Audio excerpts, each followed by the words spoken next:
mind is a funny thing. It doesn't work if you keep it closed. It's kind of like an umbrella. You go outside in the rain with a real expensive umbrella and close it, it's not going to keep you dry. It's not going to work. You got to open that mind up to get it to work. Now, I'm going to give you an example as I start off. If you've been in the last 2 or 3 weeks in a meeting that I did and I used this example, please keep your seat, okay? But if you haven't, I want you to see this example and I want you to understand something about when people see a real opportunity, the way they react to it, okay? Now, question, does anybody in the room have a 50 for 100? Anybody in the room have a 50 for 100? Anybody in the room? Nope, nope. He's trying to negotiate the opportunity. I asked for a 50. Thank you, sir. What's your name? Bob. Bob, thank you, Bob. Thank you, sir. Appreciate that. Okay. Now, there's about 3,000 people in the room and one Bob. Okay? Some of you sitting there saying, this can't be real. This guy cannot be giving away $50 that quick. It is not an opportunity for me to make that kind of money in 30 seconds. Some of you sitting here like the other gentleman, Maurice, that says, oh, I got 50, here's 2 20s and a 10. So now he's seen the opportunity, but he's trying to negotiate his way into the opportunity. Okay? It's real, but I don't have what it takes. But if I give you this, will it work? No, it won't work. The opportunity is the opportunity. Now the other 29 or 2,800, 2,998, okay, are sitting out there saying, he's not really going to do it. He's not really going to give it away. Folks, you're going to leave here being one of those people. There's one Bob out of 3,000 that took advantage of it.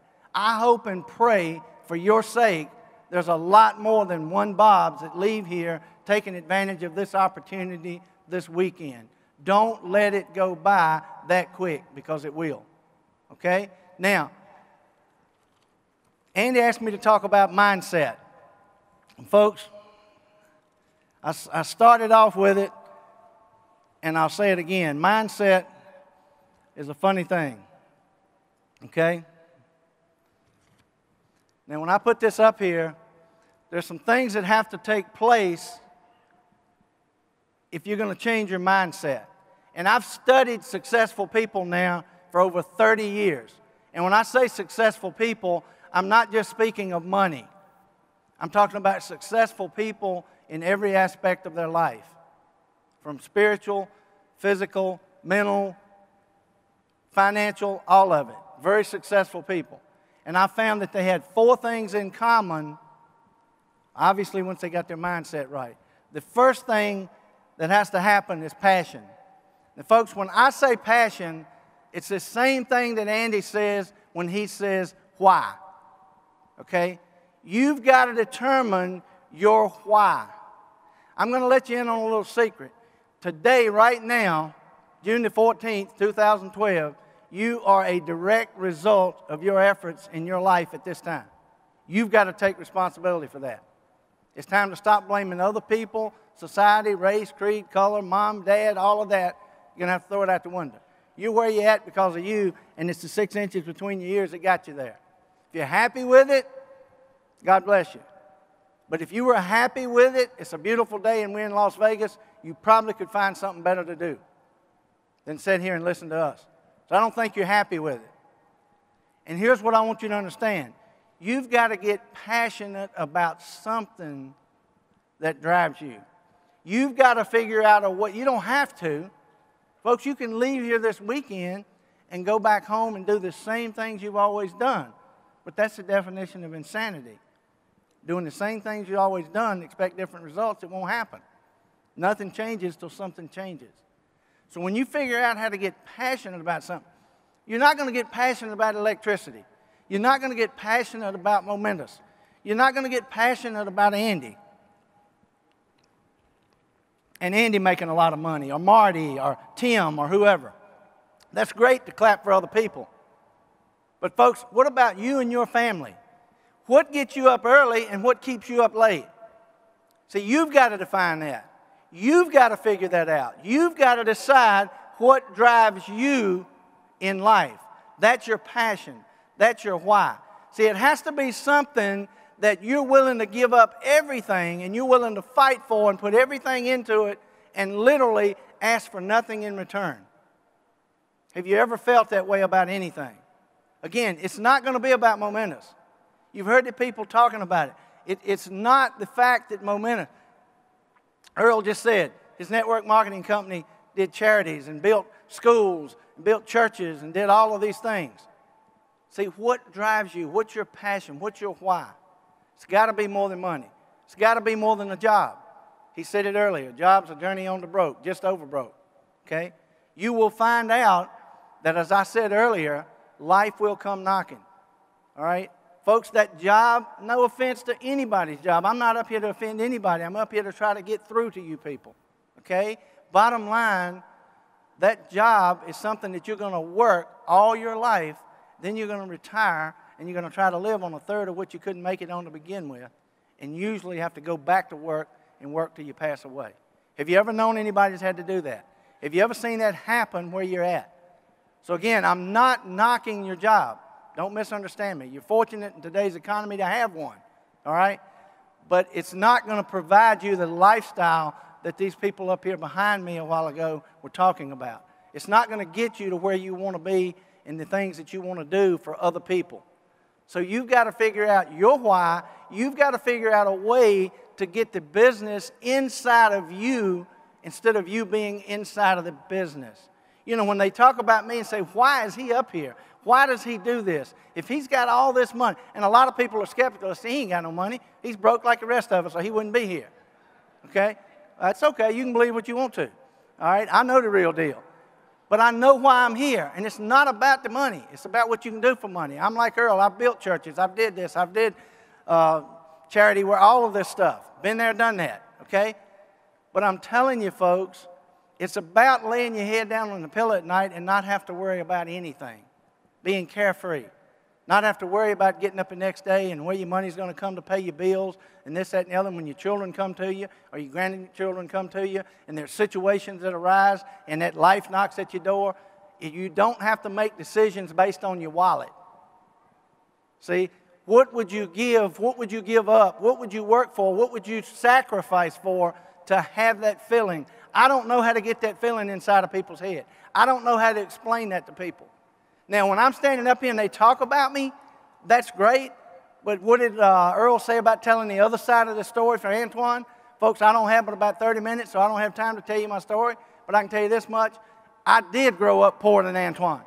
There is a person in this room poorer than Antoine was. I promise you. I grew up in a home that had 3 rooms and a path.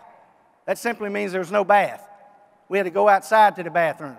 There was no running water. My aunt run a store across the street. I run across the street with 2 buckets, got a little well house in the back, got the water and run back. That was my running water.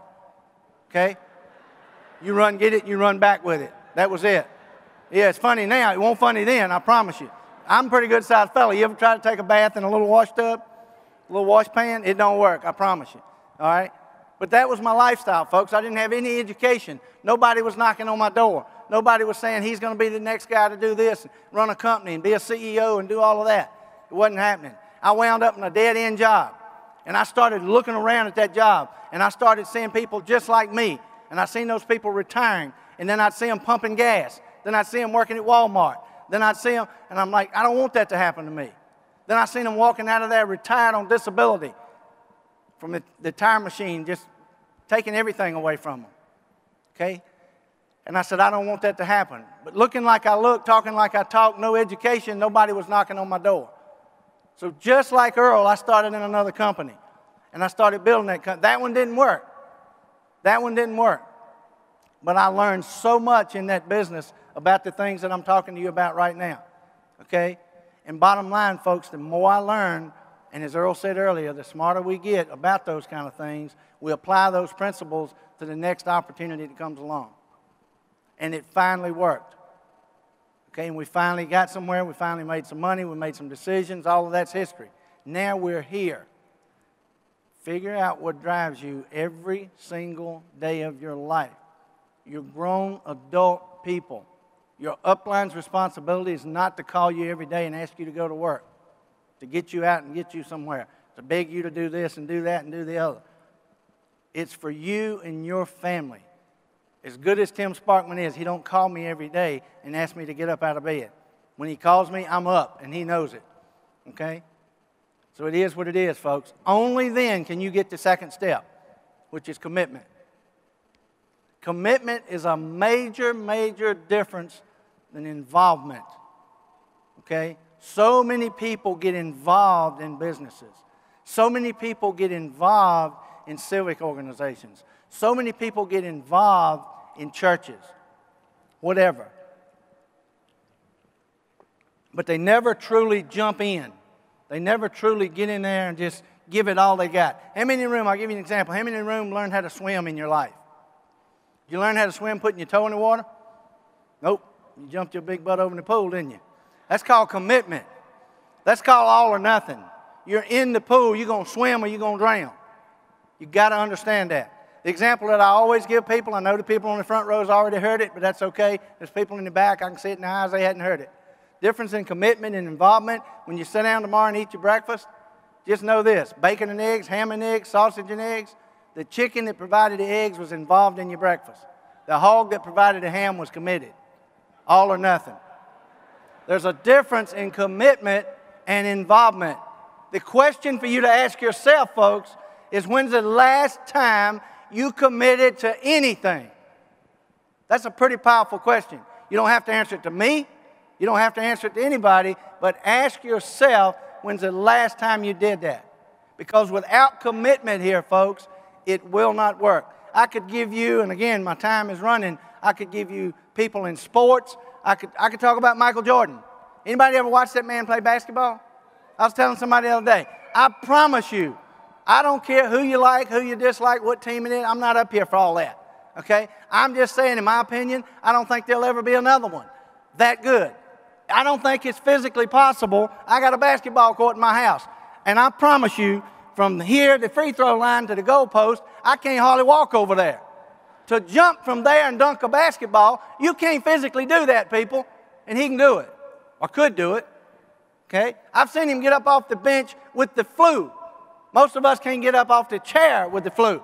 I've seen him get up off the bench and win championships. Anybody ever seen those kind of games with him? Why do you think it is?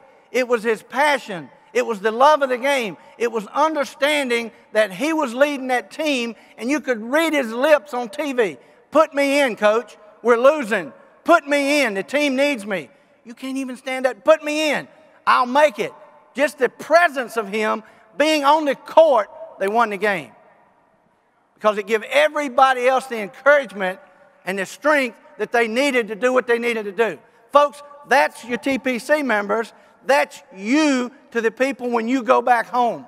That's where you've got to be passionate. That's where you've got to be committed. I promise you, we could give each one of you in the room 100 leads just alike of people that either want to become a customer or want to become a rep. And the same people could go talk to those people, and the same people on the front row would get all of them, and the same people in the back wouldn't. And you say, well, it's because they're prettier. No, it's not. Well, it's because they're smarter. No, it's not. It's because they make money at it. No, it's not. It's because people can look in your eyes and smell a phony a mile away. You either believe or you don't. And if you're talking to people right now about this opportunity and these people are not listening to you, they're not joining you, they're not becoming your customers, it's not their fault. You better check it up right here. It's your fault. The belief level is not there. The mindset is not right. You can't talk about something to somebody that you half-heartedly believe in and get them to follow you. Folks, let me give you a clue, okay, about leadership. If you're walking around and you look behind you and ain't nobody following you, that ain't leadership. You're just out for a walk, okay? You got to check it up again and understand that people aren't listening to you, they aren't following you, and it's because of these first two things right here.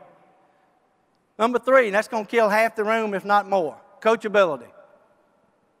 Folks, again, the mentorship in here is going to teach you every single thing you need to know about making it happen for you and your family. But the first time they ask you to do something that's a little uncomfortable, The first time they ask you to do something that you really didn't think you needed to do, your answer is going to be, you mean I got to do that? No, the answer is no, ma'am, no, sir. You do not have to do that. You can continue doing what you're doing and continue getting the same results. But if you want to change, then yes, you have to do that. And I promise you, here's the good news. There's nobody in this room that's going to hurt you in any way. That's why I love the way this company is designed. Their income is directly affected by your success. Think about that. They're not going to tell you anything to hurt you. They're going to help you get over the hurdles. There's so many people on this front row right here that have locked arms and become close friends of mine. And in Texas, they'll help me. In Florida, they'll help me. In Virginia, we help them. In California, they'll help me. It's unbelievable. They open their homes to us. Folks, this is crazy. And there's still people sitting there saying, is he really going to give away $50 for $100? I mean, is that opportunity real? Is it? I don't think it's real. See, you're not getting it, folks. So you got to be coachable. And number 4 is credibility. Credibility simply means treat people the way you want to be treated. That's what credibility means. Okay? I used to speak on stage with Zig Ziglar, and he used to teach me all the time, if you help enough people get what they want and need, you'll always have what you need. That's called credibility. I promise you, folks, when I sit across the kitchen table, when I stand in front of a group of people, I see family. I see mothers and fathers and sisters and brothers, and that's the way I treat the people. And again, people can feel that. They can touch it. They can smell it. They know it's real. It's not fake it till you make it. You've got to understand that.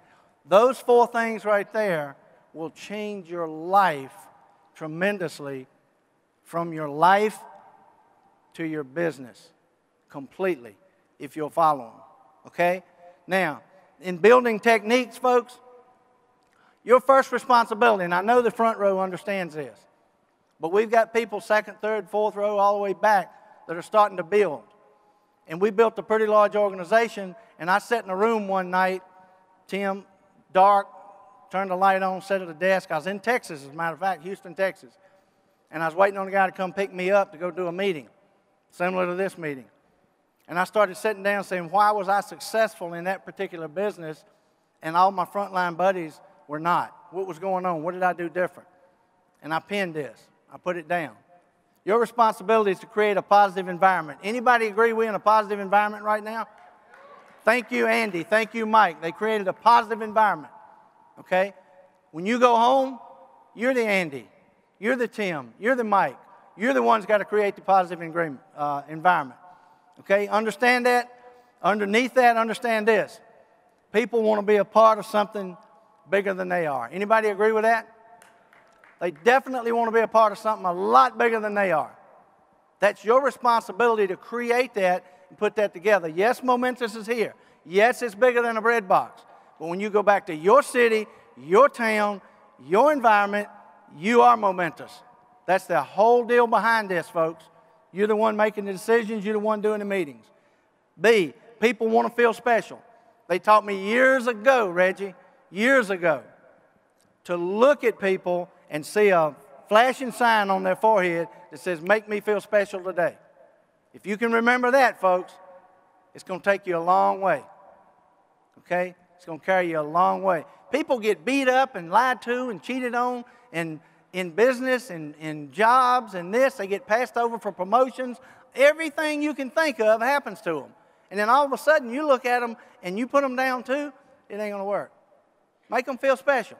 Look at them and compliment them on something. It's got to be real. It's got to be real. I'm looking at Tim. He's like one of my best buddies. But if I look at Tim and say, man, that's an awesome shirt, if I really mean it, he can tell. But if I look at him and say, I like your shirt, bro.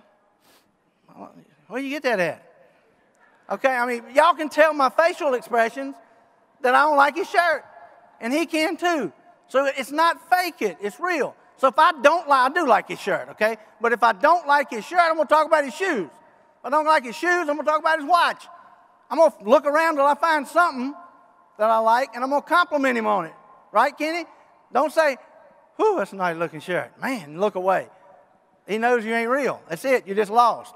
These little things, folks, people pick up on it, and you don't understand why they're not listening to you. You don't understand why they're not joining you. This is the business. This is the real deal. They pick up on that stuff. People want to be recognized. You think it's not special for this front row right here? You think Tony don't feel special sitting on the front row? I promise you he does. But you think he didn't earn that? Yes, he earned it. Yes, he earned it. But he feels special. He got recognized. He got to come up, and he got to talk to you people. How many of y'all sitting back there just dying to get up here and talk to somebody? Okay? You want to be recognized. Do what Tony did. Okay? Do what Earl did. Make it happen. But you're the one that's going to recognize your people. See, we got here this morning, we got here yesterday, but we got there this morning, and it was about 10 or 12 of our people. I come down, showed them where everything was at. We went over in the corner, and we sat down, and we had a meeting on how we were going to do what we were going to do this weekend. We've been texting the rest of the people that's on the way in, that's here now, that I hadn't seen, okay? And people want to be rewarded. That's your responsibility to help people. Don't count on or don't expect or depend on Momentis to be the only one rewarding your people. You take part in that. You take ownership of your business. Understand that. Summary, people get excited about paychecks and promotions. Anybody agree with that one? Everybody agrees with that one. Man, 30 minutes ain't as long as it used to be. Okay, number 2. Identify the team leaders within your group. See, this is where you have to get very, very sharp in your business. Identify the team leaders. Folks, do you honestly think that Andy McWilliams, as good as he is, can personally spend time with 3,000 people? Can't happen. Now, he does the best I've ever seen anybody do it. But it's tough with 3,000 people. It's going to get tougher with 100,000 people. It's going to get even tougher with 200,000 people. That's why we need the front row, the second row, the third row to start stepping up and taking care and identifying their group. Now, inside your group, you meet with them individually and identify their goals. This is their why. This is what Andy spends so much time training on, the why. I need to understand Refugio's goals and dreams and his why and his passion if we're going to work together. And if I'm going to help him achieve that, I can't talk to him about making $500 a month. I got to talk to him about more than that because his appetite is bigger. Does that make sense? But how do you know if you don't ask? I always tell people, you don't ASK, you don't GET. You don't know. You got to understand that. You got to realize what you're dealing with. If I know Kenny wants to make $1 million a year, now I know what to work with. Now I know how to get him there. But I got to know that, and I got to identify that, okay? Number 2, once I do that, I can put a game plan together to help him achieve his goals and help him understand where he needs to be. Very simple. But I can't have him out here running around doing what he needs to do to make 500 when he needs to make 500,000. He's going to leave. He's going to go away. He's going to be upset. It didn't happen. Why didn't it happen? Because I didn't identify it. I didn't know what he needed. Then get each leader competing against each other. You think this front row don't compete? I promise you. They smile and laugh and pat him on the back and say congratulations. Under their breath, they're like, all of them. They're supposed to be that way. There's a new kid on the block over here. Korean, lovely guy. He just smiles and I love him. His son's awesome. His wife, we had lunch with him back in February in Dallas. Just beautiful people. But and all the time he's kicking your butt. All the time. It ain't compete. It ain't compare. It's just go get it. Okay? So understand that, folks. It's your responsibility. We have people in Danville, Virginia, Tim, that we get them competing against each other. All right? I can't get them competing against this gentleman. It ain't going to work. They ain't there yet. But I got people they can compete against. All right? And that just drives them forward. What that's going to do for you is develop your front line. Then what happens is you become the person meeting with the front line. That's why Andy has his front row up here. You become the person meeting with the front line on a weekly basis. You review their goals so they take it down line with their people. Then you teach them what they need to be doing or what they need to be covering with their groups. And that's simply mastering the invitation and perfecting the close. That's it. What happened? They cut me off? I still got 5 minutes. Y'all better tighten up. Hello? Anybody back there? Looks like a world to me. All right, I'm going to keep talking whether they do it or not. What you got to teach is how to master the invitation and perfect the close. Everything in between, that's Death Valley. Leave that to the professionals. Leave that to the people you're inviting them to come to see, okay? C, cover the weekly activity, contacts, close ratios, what they're doing. Motivate them by focusing on how good things are going to be once they achieve their goals. Folks, if I could talk to you about anything, oh, they got me back up and I threw paper over it. I'm sorry. My bad. Motivate them on talking about how good it's going to be when they get there. I don't know how to do it. I wish I could just take people's heads off and screw it and pour stuff down and put the head back on. But you can't do that. I don't know how to get people to understand how good it's going to be, not to worry about finances. I don't know how to get people to understand, not to worry about, you know, when I first got started with this, folks, it's the little things. I'm telling you, it's the little things. I got excited when I set out where you're sitting. I got excited about being able to go to a restaurant, Raza, and sit down and read the menu from left to right. That was a big deal to me because I was used to reading it right to left, which simply means you look at the price, you go down, it's tuna fish again, because that's what I could afford. I got excited about reading left to right. Go down and find what you want to eat and not worry about what's on the right. That's a big deal. See, there's people in this room can get excited about being able to go to the grocery store every week and put enough groceries in your basket not to have to run out of food by the end of the week. That's exciting, okay? But you know what? We got to motivate you on how that's going to be. Now, we got people sitting on the front row saying, that's not exciting to me. Yes, it is. It's exciting to them to be able to help you get there. I promise you it is. And you got to understand that, folks, what it takes to motivate people and how good it's going to be when they get there.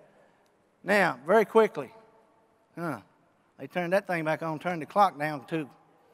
Number 4, develop weekly leader bulletins. I'm going to run through this real quick because I got something else I want to talk about. Personal team leaders.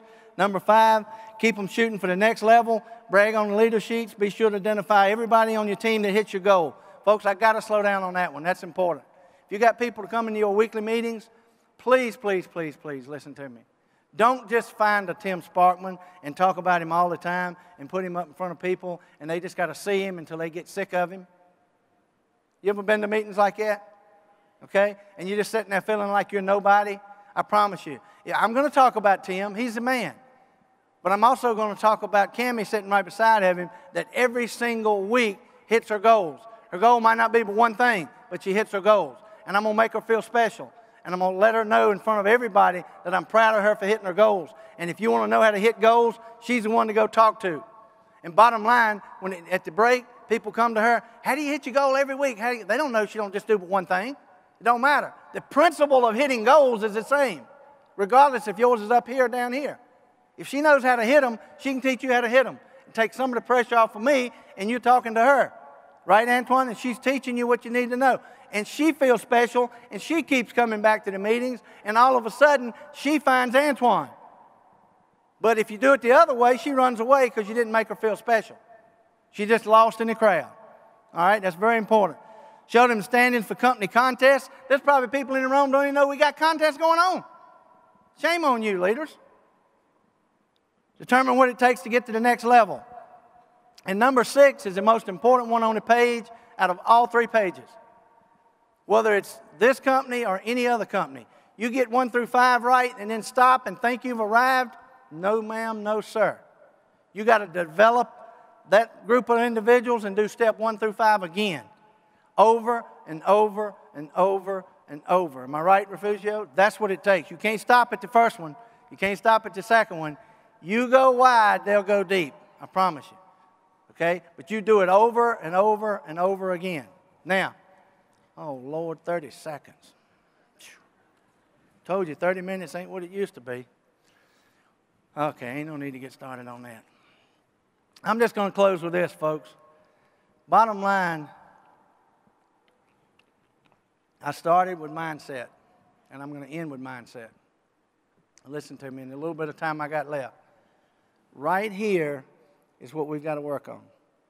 Right here, when you leave here tonight, yes, you're in Vegas. Yes, the slot machines. Yes, the craps tables and all that stuff's out there. And I understand for some of you, you sacrificed to get here. Maybe it's your first time in Vegas.